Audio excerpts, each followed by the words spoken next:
दोस्तों, कैसे हैं आप सभी। आशा करती हूँ आप सभी बहुत अच्छे हैं और अपना ख्याल रख रहे हैं। राधा रानी अपनी कृपा आप सब पर बनाए रखें। दोस्तों, आज हम लोग बात करेंगे गोवर्धन पूजा की।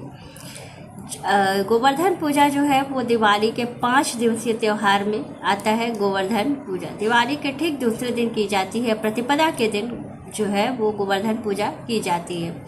लेकिन इस बार की जो तिथि है वो थोड़ा सा आगे पीछे है। क्या तिथि कब प्रारंभ हो रही है, कब समाप्त हो रही है, गोवर्धन पूजा आपको कब करना है, मुहूर्त क्या है, और दूसरी चीज़ है क्या चीज़ें आपको करनी चाहिए, क्या नहीं करना है, पूजा की विधि क्या होगी, सारी चीज़ें बताऊंगी। बहुत सारे लोग गोवर्धन पूजा के दिन व्रत रखते हैं, वो कौन से दिन व्रत रखेंगे, क्या कार्य आपको नहीं करना है, अन्नकूट का भोग आपको कैसे और क्या लगाना है, सारी चीज़ें बताऊंगी। तो वीडियो अंत तक ज़रूर देखिए और समझिए क्या करना है, किन बातों का विशेष रूप से आपको ध्यान रखना है।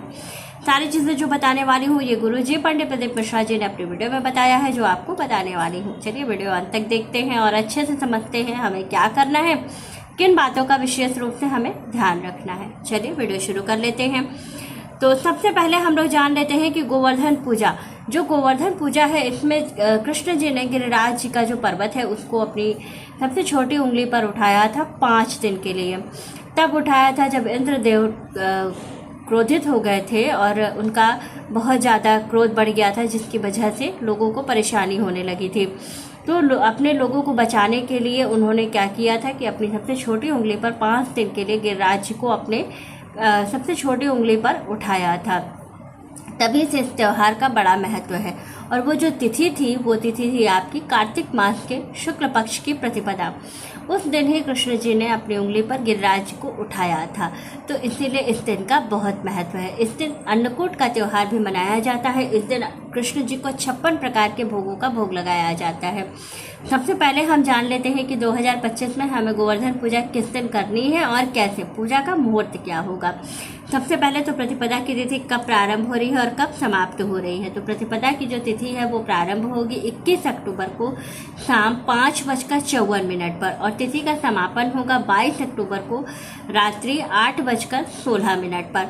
ऐसे में जो गिरिराज जी की पूजा है, जो गोवर्धन पूजा है, वो आपकी 22 अक्टूबर के दिन की जाएगी, क्योंकि इस दिन सूर्य व्यापिनी तिथि लेकर के पूजा की जाती है। तो आपको जो गोवर्धन पूजा करनी है वो करनी है आपको 22 अक्टूबर को।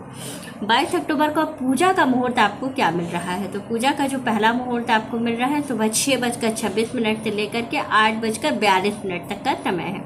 इस बीच में आप विशेष रूप से कर सकते हैं पूजन।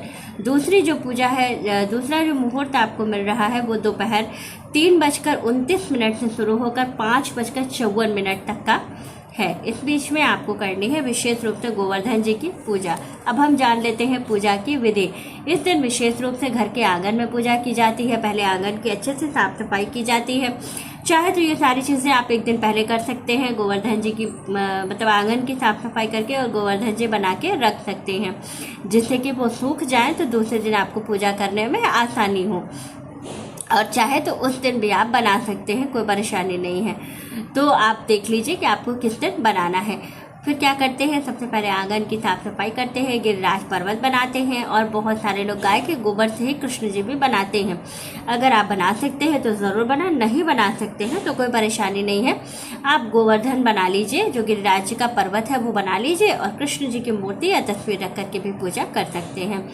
तो इस तरह से आपको विशेष रूप से पहले ये सारे कार्य करने हैं। फिर आपको क्या करनी है, जो करवा चौथ में आपने सरई यूज़ की थी, पूजा में जो सीख लगाई थी वो सीख भी इसमें खड़ा किया जाता है, तो उसको खड़ा कर दीजिएगा। और बहुत सारे लोग कृष्ण जी बनाते हैं तो उनकी नाभि में थोड़ा सा गड्ढा करके वहाँ पर दीपक जलाते हैं। तो अगर आप यहाँ ऐसा होता है तो कीजिए, नहीं तो आप जो है जो गिरिराज जी बनाया है और जो कृष्ण जी को बनाया है उनके आगे भी आप जो है दीपक जला सकते हैं। कोई ऐसा विशेष नियम नहीं है, तो दोनों ही चीज़ें हो सकती हैं। साथ ही इस दिन जो है धान के लाभों से विशेष रूप से पूजा की जाती है। क्योंकि धन और धान्य के लिए हम जो है विशेष रूप से कृष्ण जी को इस दिन या गिरिराज जी को गोवर्धन के साथ जो है हम लोग क्या करते हैं कि थोड़ा सा धान का लावा भी ज़रूर चढ़ाते हैं। इसको चढ़ाने से विशेष रूप से धन और धान्य का वरदान हमें मिलता है। तो ये आप ज़रूर कीजिएगा, ये बहुत बहुत महत्वपूर्ण है। साथ ही इस दिन कृष्ण जी को दूध या दूध से बनी हुई मिठाई का भोग लगाया जाता है। साथ ही खीर का भोग भी इस दिन विशेष रूप से ज़रूर लगता है। और साथ ही कृष्ण जी को जो है 56 प्रकार के भोगों का भोग लगाया जाता है। इस दिन आप अगर 56 प्रकार के भोगों का भोग लगाते हैं तो बहुत अच्छा, नहीं लगा सकते तो कोई परेशानी नहीं है। जो चीज़ें आप बना सकते हैं 5 या 7 प्रकार की चीज़ें भी बना करके आप भोग लगा सकते हैं। घर पर आप 5 या 7 प्रकार के भोग लगा सकते हैं। वैसे कृष्ण जी के मंदिर में 56 भोग लगाए जाते हैं। साथ ही इस दिन विशेष प्रकार से आराधना करने पर और कृष्ण जी से अपनी कामना कहने पर भगवान बहुत जल्दी प्रसन्न होंगे और आपकी कामना को बहुत जल्दी सुनेंगे। इस दिन हमें क्या नहीं करना चाहिए? अच्छा, बहुत से लोग गोवर्धन पूजा के दिन व्रत भी रखते हैं। तो जो लोग व्रत रखते हैं वो इस बात का ध्यान रखें कि उन्हें व्रत जो है वो 22 अक्टूबर के दिन रखना है। 21 अक्टूबर के दिन शाम के समय से प्रतिपदा लग रही है, इसलिए जो है प्रतिपदा का मान नहीं है। तो आपको व्रत जो रखना है वो 22 अक्टूबर के दिन रखना है।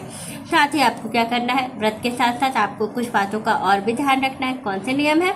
तो देखिए, जो लोग व्रत करते हैं उनको इस बात का ज़रूर ध्यान रखना है, ये चीज़ें नहीं करनी है। क्या नहीं करना है? तो सबसे पहली चीज़ है कि इस दिन महिलाओं को विशेष रूप से बाल नहीं धुलना चाहिए। दूसरी चीज़ है नेल्स कट और काटने पीटने का काम आपको नहीं करना है, जैसे कि कोई चीज़ काटना है, चाकू छुरी कैंची सुई, इन चीज़ों का यूज़ नहीं करना है। साथ ही इस दिन विशेष प्रकार से महिलाओं को श्रृंगार का सामान जो है, जो चीज़ें होती हैं उसको किसी को नहीं देना चाहिए। प्याज लहसुन इस दिन घर में नहीं बनाना चाहिए। शुद्ध और सात्विक भोजन बनाइए, उसको भोग लगाइए, वही आप स्वयं भी ग्रहण कीजिए। जो लोग व्रत करते हैं वो पूरे दिन का व्रत करेंगे, शाम के समय में पारण करेंगे। और बहुत सारे जो लोग व्रत नहीं करते हैं, सिर्फ पूजन करते हैं, वो सभी लोग पहले सुबह सवेरे पूजन कर लेंगे। पूजन करने के बाद शुद्ध और सात्विक भोजन बनाएंगे, भगवान को भोग लगाएंगे और फिर उस भोजन को ग्रहण करेंगे। तो इस बात का ज़रूर ध्यान रखें। कुछ नियम जो बताए गए हैं उन नियमों का पालन ज़रूर करें। ये शास्त्र वर्णित है, गुरु जी ने ये सारे नियम बताए हैं जो मैंने आपको अभी इस वीडियो में बताया है। तो ये सारे नियम बहुत बहुत महत्वपूर्ण है। इसमें 5 दीपक जलाने का बहुत महत्वपूर्ण नियम है। 5 दीपक कहाँ जलाना है आपको? तो एक दीपक आपको जलानी है गोवर्धन जी के सामने, दूसरा दीपक जो लगाना है वो आपको लगाना है तुलसी जी के पास, तीसरा दीपक अपने घर के मंदिर में, चौथा दीपक शिव जी के मंदिर में, 5वां दीपक जो है वो पीपल के वृक्ष के नीचे। इन सभी जगहों पर आपको दीपक लगाना चाहिए। और इस विशेष रूप से आपको जो आपने गोवर्धन बनाया है उनकी परिक्रमा ज़रूर करनी चाहिए। 5 या 7 परिक्रमा आप ज़रूर करें और हो सके तो इस दिन गौ सेवा जरूर करें। किसी गाय को हरा चारा जरूर खिलाएं। गाय को हरा चारा खिलाने के साथ ही आपको क्या करना है, जहाँ पर भी गाय बैठी हो वहाँ पर आपको गाय की परिक्रमा भी ज़रूर करनी चाहिए।